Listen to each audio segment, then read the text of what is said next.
Those poor old natives, we say. Look what we did to them. In every single country in the world. There's generally the sense given by media that the American Aboriginal was the only displaced people in the world. In Norway, it's the Sami. In Israel, it's the Palestinian. And then there's the Bushmen of Namibia. We've been flooded about the effects the Europeans had on North and South America. I mean, for a pretty good reason. But dear God, do we need another preachy game about lessons learned from 500 years ago that were never actually learned? So you are a tribal leader, or some sort of tribal planner, actually.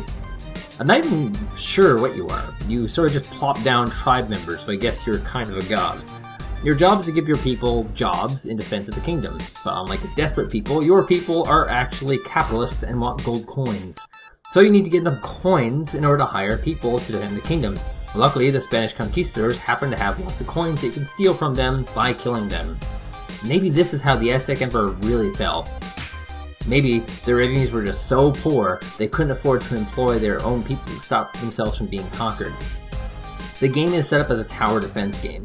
It comes with 24 different levels, and at first you're thinking like, man, WTF, this is like really stupid easy. How can anyone fail at this?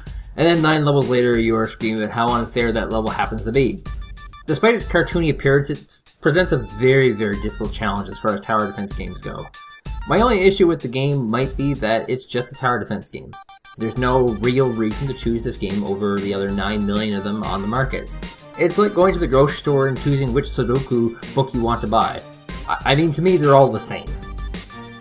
On top of this, people are clearly proving time and time again that they're willing to have a dynamic tower defense game. This is not one. Sanctum and Orcs Must Die I would consider to be some of the best tower defense games on the market, as they have that first-person perspective for adding an extra dynamic shooter element to the game. Selknam Defense tries to keep it fresh by making it so you're constantly building while things are coming.